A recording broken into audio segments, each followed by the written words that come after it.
I'm all for content creating. Obviously, we do this kind of stuff, but for those of you who've followed me, know I always keep it real. A lot of influencers like kind of paint this perfect life when you're in CRNA school, that it's glamorous and they see all the successes. Of course, sometimes they'll post about like their failures and stuff like that, but literally moving is such a non-spoken key topic that people need to really cover, because hearing other people's experience is going to help you not make the same mistakes that we did, or even you guys help share what you think would help us when we're done with school to move, because the journeys that we've been through, like Cordero said, we've tried it all. We've tried the pause, we've tried U-Haul, we tried movers, and it's expensive, very expensive.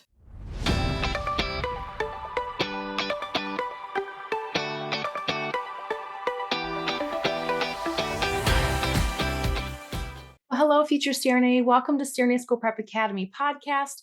I have a very special episode lined up for you today, and it is part of our guest host series where I am bringing current SRNAs on the show for you as a guest host on the CSBA podcast. And my thought process behind doing this is I wanted you to hear from current students, a variety of current students who are at different stages of their CRNA journey, and really allow you to kind of step into their world and hear them talk about what it's like to be a current student dealing with things like difficult preceptors or different anesthesia topics, clinical topics, maybe even things like time management, stress management, things like that.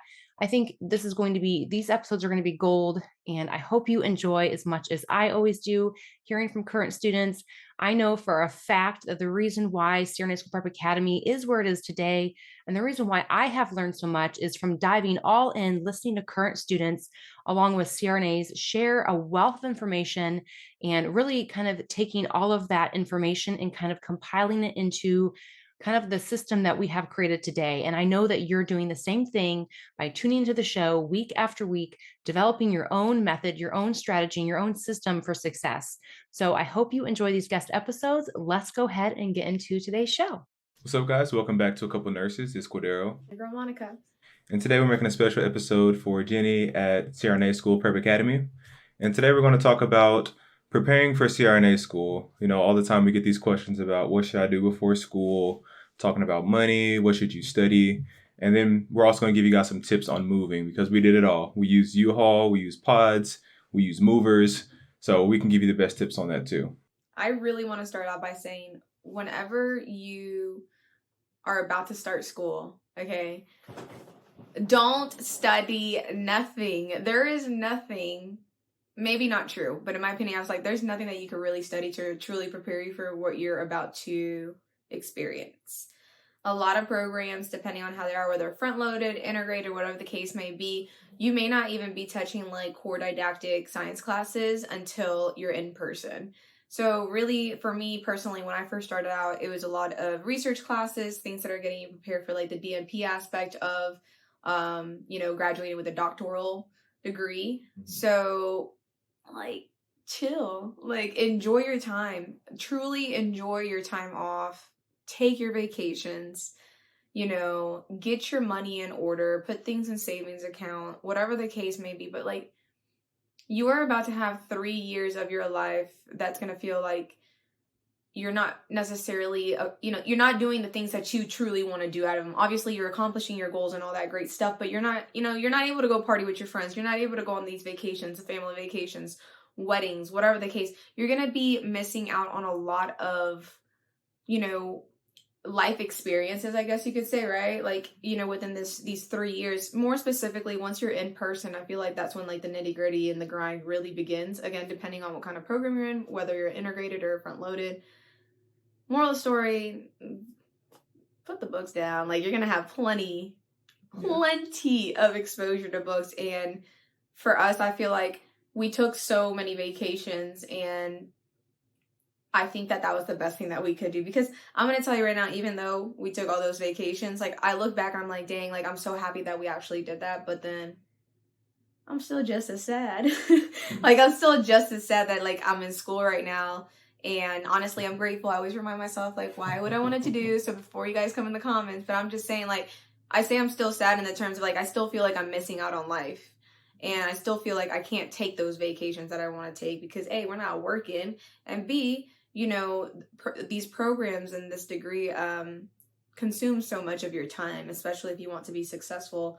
And not only just being successful, but meeting those bare minimums, even it takes a lot of work to pass your classes, pass your exams, study everything like ahead of time, whatever the case may be. So enjoy your time off. Yeah. I mean, once you start school, it's pretty much nonstop. I know our programs are a little bit different. So my program, we work in quarters. So we have quarters, summer, fall, winter, spring quarters. And we have a week between every quarter. So those breaks aren't very long at all. The longest break we had was for winter last year, and it's 2 weeks, which still isn't, compared to your 5-week break, isn't much at all. 5-week break was right after my first in-person didactic course of a heavy 18 credit hour. And even at that, I would much rather take his route that he takes because we don't get 1-week breaks like that. At least you consistently know that, hey, after I finish this quarter, I'm going to have a week off. Mm-hmm. Sure, it's not a long time, but for me, after that 5 weeks, listen, I haven't been able to really take an actual true week off of school. If we really look back, all the times that I've come to visit you, I'm still working on something constantly, right? Yeah. So it's we don't have in my program a dedicated vacation after every semester that we finish. I just finished a spring semester, 18 credit hours as well, and it was literally, I think, a week off, quote unquote, and you're doing all these other things to prep for this, new course. That was probably the one time that I actually didn't pick up a book, honestly, on a not so true break. And I mean, it was only a week, and then I get put into a brand new class, crash course of regional for 6 weeks. So yeah, I would say, so as far as what to study, I would definitely say do not study any hard sciences. If I had to look at any material, I would look at ways to study. How can I best study based on research and stuff like that? I know for us, they sent us a document giving us various ways to study, space repetition, explaining material into the depths. It's a whole bunch of okay, I see. But, you know what I mean? Just so you can get in your mind ready. Okay, this is how I need to start. So they basically sent y'all tips on how to study, is what you're saying. Okay. If I was going to tell you guys anything actually to quote unquote study, it's nothing school related. Go ahead and download Notability. Go ahead and download Notion. It's free for students. Go through your email. Now, Notability, I'm not too sure if it's free or not. I think it's $10 a month. I pay the premium because you can make it all colorful and pretty. Notion is free for students. Go ahead, purchase that Grammarly. And start looking in on how to utilize these products because that's something that one of my mentors told me, and I'm so glad that they did because by the time that I had started school, I wasn't in here trying to figure out, how do I work this application on my iPad? And even if you're getting an iPad for the very first time, look up those shortcuts and those ways to make your life a little bit easier when you're utilizing your iPad. It makes for easier transition when you're in class learning material for the first time ever. And instead of you trying to flip through your applications in your computer and, knowing how to write on the iPad or whatever the case may be, you already have that down. So if I was going to recommend anything, definitely download those 3 apps and just kind of learn on how to manipulate things, how to organize your things. That will make, your life that much easier when you do start your classes. Yeah, 100%. I would also, I know people also have the question about when they should stop working. If I would recommend anything, this is my personal recommendation. I would say if you find out that you get into a program early enough, go take a travel contract. Just go do it for 2 months, a month, anything. For the grid. Yeah, just try to stack up real quick so that way you have a good chunk of money that you can rely on. Absolutely. But every program's different, and your comfortability is also a big factor too. I personally didn't work as soon as I started the program, I wasn't working. Your route was a little bit different. Right. So I started my program in January and we were still doing travel nursing, and I worked right up until, so I'm full-time in my program and I'm full-time working day shifts. And I worked all the way up until 2 weeks before I had a report for my first semester of in-person didactic classes, which again, for me, that was my first heavy science courses, science heavy didactic kind of chunk and semester. So I took as much money as I could. I said, listen, I'm gonna work as much as I could. And just how Cordero had mentioned, know your limitations. Also remember, you're just a number in a hospital.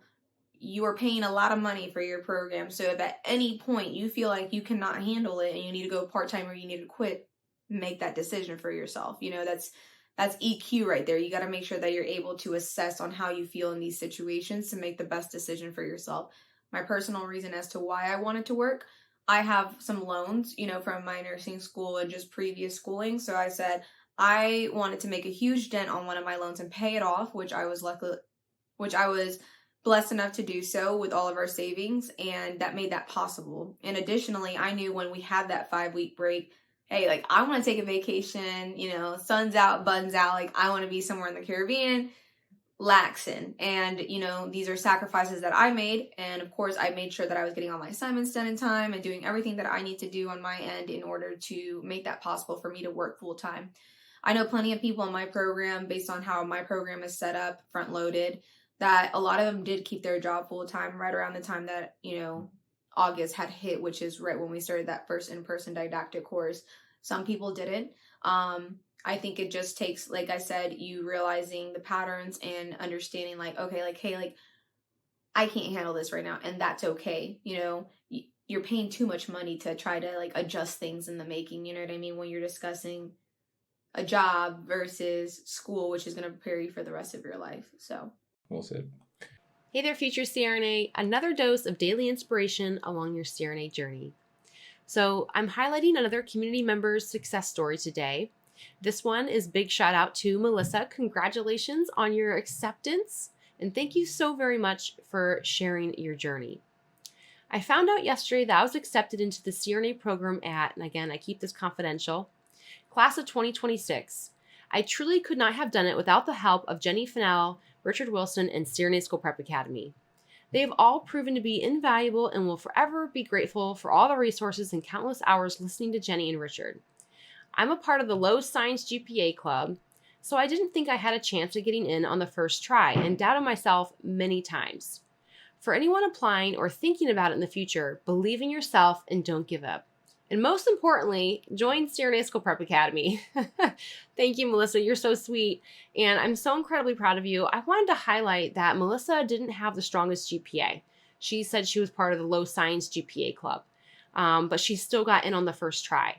So I know I preach that a lot, is to look at your science GPA. However, there are a lot of things you can do to boost your science GPA and prove to these schools that currently you're able to do a graduate level science course and do it successfully, like taking an advanced pathophysiology course, for example.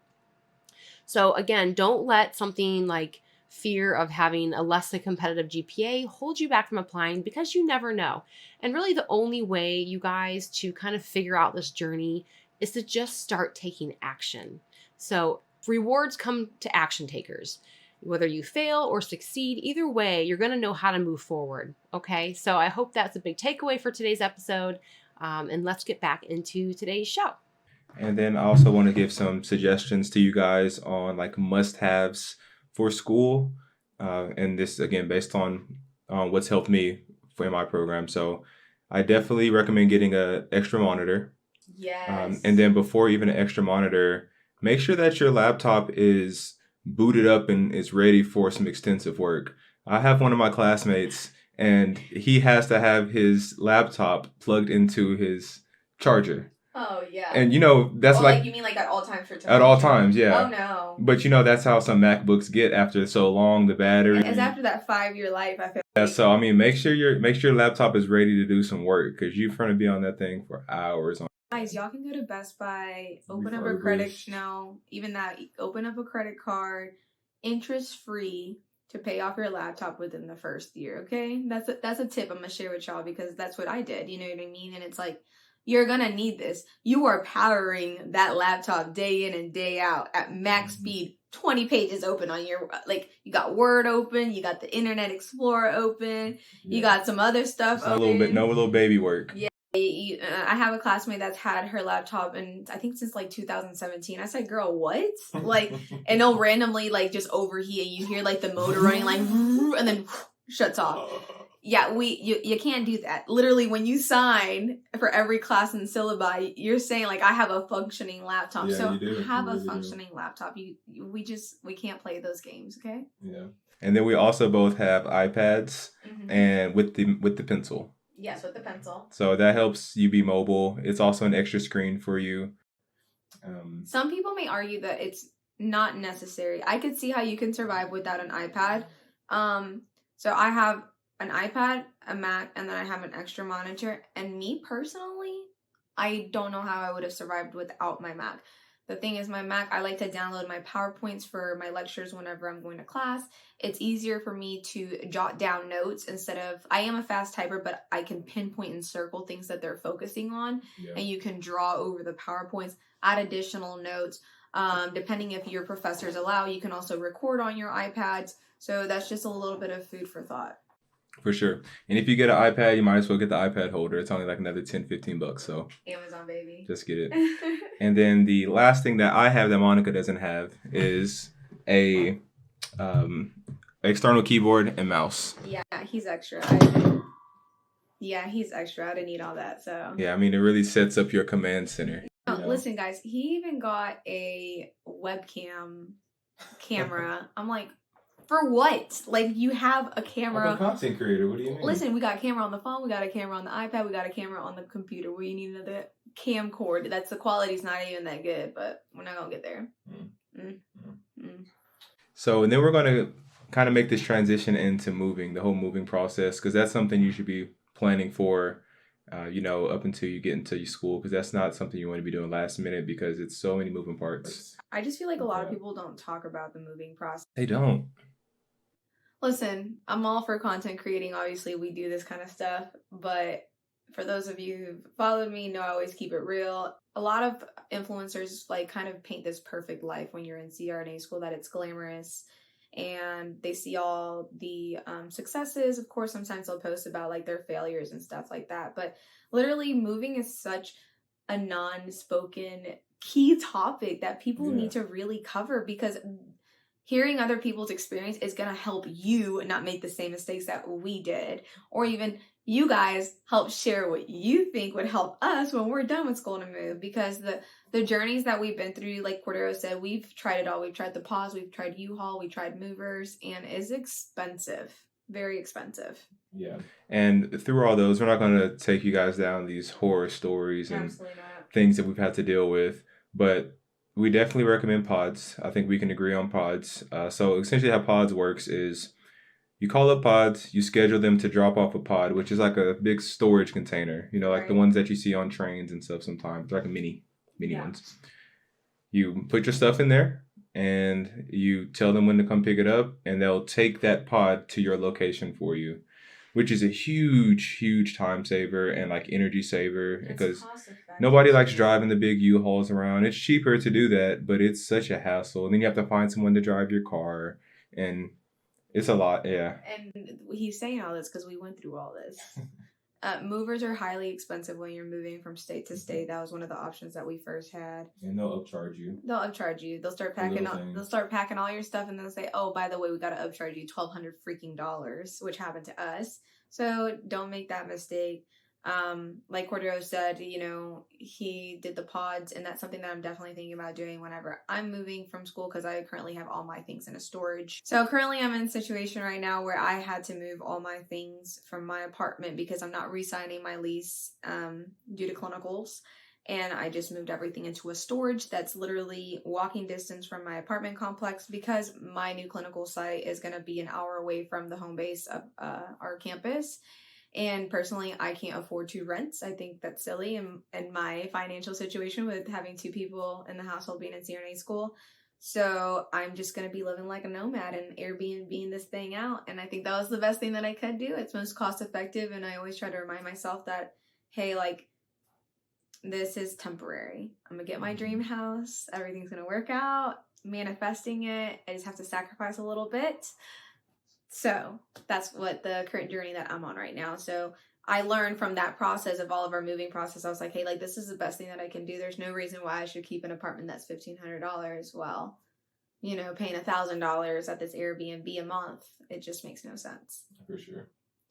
And then the last little thing I want to talk about related to moving is it's kind of difficult finding out where you're going to live, right? I remember I was looking for a couple months, like, where am I going to stay? Where am I going to stay? Same thing with you. We were looking at stuff for like a month, like trying to find out the best bang for your buck as far as, you know, how many square feet can you get for how much they're charging. Regardless, though, I would say make sure you have your own area for your office. So even if you can't get an extra little room for an office, kind of like what we're in now, at least have somewhere in your apartment that you can set up a desk, sit down, have all your books, have your laptop out, have your monitor out. Like, you need to have a stable place. Even if you're someone that likes to go to the library like me, like, you need to be able to come back to your station and set up shop. Absolutely. You know?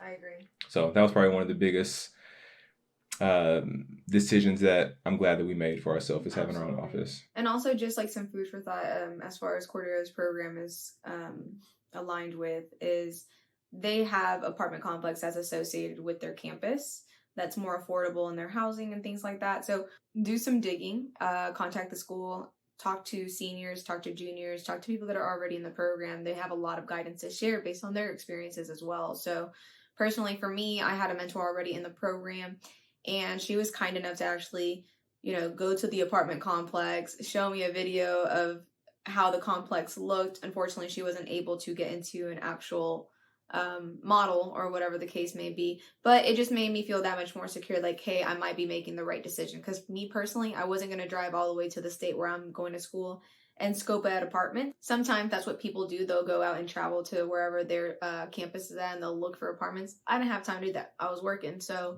luckily she was nice enough to do that, and it saved me just some time on my end. But yeah, just another tip. Always make sure that you're seeking guidance from those who've already been through this process, especially in your program. They're going to be able to guide you in the best way possible and kind of tell you, like, hey, this is where I live. I love this about it. And this is how much I pay rent. So. And as my last little tip, whenever you're calling these apartment complexes, like if you live out of state and you're going to a program out of your state, is try to get a good feel for like the personality and the tone of who you're talking to on the phone. Because if you're calling these apartment complexes and they can't call you back, or they're being rude to you on the phone, realize that that's where you're going to be staying. So you don't really want to be staying somewhere where they can't even return your call, because whenever your faucet's leaking, you know, how long it's going to take them to get to address you then. So that's just another little nuanced type of deal. I'll have to tidbit. So another thing I really like to include that no one really talks about either is, at least I'm from Texas, I don't know how else it works anywhere else, but for those who are viewing from Texas, is for the DMV, and if you're having to get your state inspection sticker replaced. Personally, I'm not driving from where I'm at right now in school all the way to Texas to get my all the way to Texas to get my car inspected. We're not doing that. We're busy. So when you go on the DMV website, you can actually apply to get your sticker sent to you, and you email somebody, let them know you're in school and your situation. And so that's just one less like headache out the way, because at least for us in Texas, that's something that you do on a yearly basis. So I just felt like that was very helpful, because that's something that I had to figure out on my own. Nice. Well, I think we hit some pretty big topics that a lot of people have questions on. We definitely had questions on these topics whenever we were starting. So I hope this helped you guys. Absolutely. And if you have any questions, definitely leave comments for us. Hit us up on social media. We're pretty open and willing to make new episodes and things for you guys, and hope that we can help you on your journey. So until next time, guys, take it easy. Don't forget to follow us on our A Couple Nurses on YouTube, and Code Blue and Bullshit on our podcast. It's available on Spotify and Apple. Yeah. See you guys.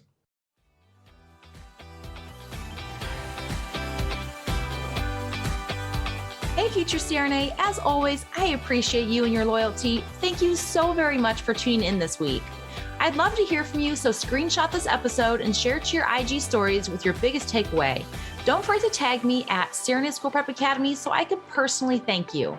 Be sure to head over to CRNASchoolPrepAcademy.com to check out our blog and gather free resources to help you along your CRNA journey. Stay strong, and I'll see you next week.